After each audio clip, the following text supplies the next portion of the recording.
essas questões envolvendo armas de fogo, por exemplo, até porque não existia nenhuma restrição disso em 1919 para se colocar uma coisa desse tipo. Depois, nos anos 70, nos Estados Unidos, ele foi levemente adaptado e foi apresentado como discurso de Lenin. Tem um livro americano que se chama Eu Nunca Disse Isso. É. Podem pesquisar. Esse livro é um livro só das grandes falsificações do século XX em termos de documentos fakes que foram divulgados. E é um livro norte-americano dos anos 70, onde esses decálogo de Lenin é um dos principais. Eles examinam, mostram quando o negócio foi inventado, quando surgiu. Isso não foi escrito nunca por Lenin. Eu tenho em espanhol os 55 volumes das obras completas do Lenin. Não tem nada parecido nem de forma e nem de conteúdo. O Olavo deve ter falado desse decálogo do Lenin umas dezenas e dezenas de vezes, enquanto ele era vivo. Isso é o tipo de coisa feita para as pessoas lerem e ficar com repulsa. Claro. E ficar com absoluta repulsa. E detalhe, você vê o formato, você vê que é um documento contemporâneo. Não é e ele foi adaptado, tá? Esse conteúdo aí, baseado nas regras do comunismo de 1946, adaptado nos anos 70, quando se ganhou o nome de Decálogo do Lenin. Tem coisas aí que não fazem nenhum sentido do ponto de vista do início do século, porque nem eram coisas que estavam na ordem do dia, como a questão das armas que está ali no final. Não existia essa pauta, as pessoas poderiam ter armas sem nenhuma restrição. Não existia você ter vistos para conseguir a arma naquela época, por exemplo. As pessoas podiam ir lá simplesmente comprar, qualquer pessoa. Isso não fazia sentido na época. Ah, tá. Então o documento é muito posterior. É uma adaptação total. anacrônico total, totalmente anacrônico. Né? E tem os montes, Vilela. Daria para passar o dia inteiro falando sobre isso aqui, entendeu? Então o decálogo de Lenin é um bastante contundente. Tá? E voltando ao Marx, Sim.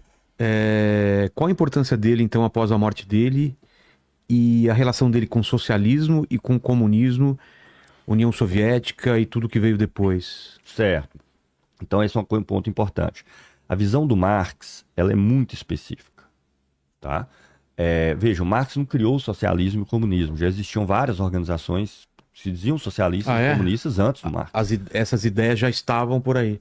Claro, e não só estavam, como tinham concepções muito diferentes do que seria socialismo. Por exemplo, quando o Marx fundou a Liga dos Comunistas e escreveu o Manifesto do Partido Comunista, ele optou pelo nome comunista porque o termo socialista era muito usado pelas organizações filantrópicas católicas. Ah, é? Sim.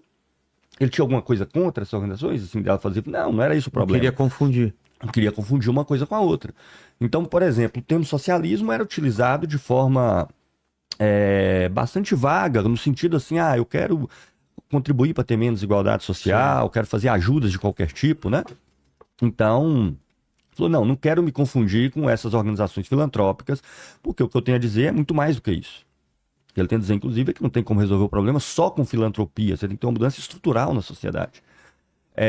Então, esses nomes, eles vão ganhando vários conteúdos ao longo do tempo, né? O Marx, ele vai ter uma elaboração específica, que também não veio do nada, tem antecedentes, que ele vai chamar de científica pelo seguinte... a visão dele de comunismo, de socialismo, como quisermos, para mim é indiferente o nome, importante a gente entender ao que se refere, não é baseado num projeto de sociedade perfeita do futuro. Não existe um livro do Marx sobre o socialismo. É baseado nos problemas que tem a sociedade atualmente existente e no que nós temos que fazer para poder resolvê-los. É baseado na análise da sociedade que existe.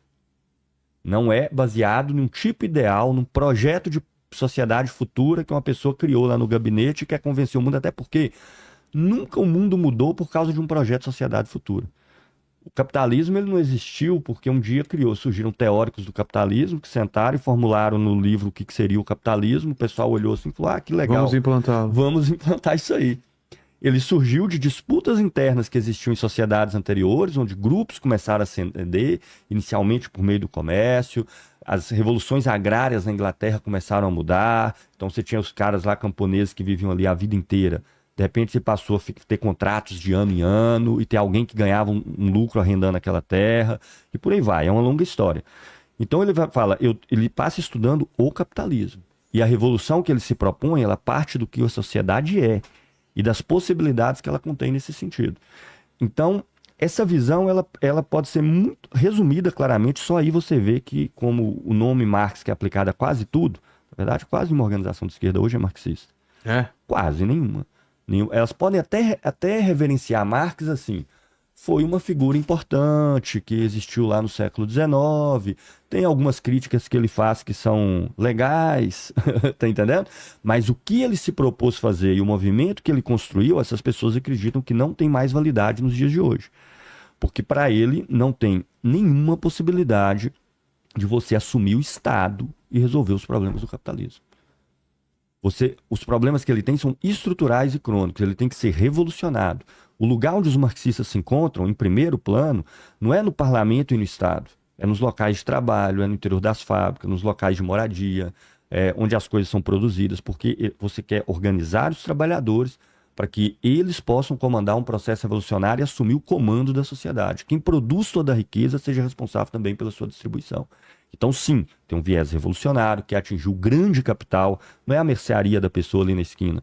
Nós estamos falando do grande capital, que é um grupinho de empresas que hoje é responsável pela produção de praticamente tudo que consumimos. Mas não iria afetar a vendinha ali da esquina também? Como é que é? Não iria chegar na vendinha ali da esquina em algum momento? Para isso se tem saídas muito tranquilas nesse caso, que foi, por exemplo, que no início a Revolução Russa procurou fazer, depois com Stalin a coisa ganhou outros rumos e tudo. Você não precisa fazer nada com a vendinha lá da esquina. Não precisa fazer absolutamente nada, inclusive dar condições para ela se desenvolver melhor, porque é o capitalismo que massacra ela. Que eles precisam de crédito, os juros é altíssimo, concorrem, imagina agora, grandes monopólios como a Amazon e tudo mais. É óbvio que o objetivo é que você tenha uma produção em que ela seja toda coletivizada e definida democraticamente ali dentro.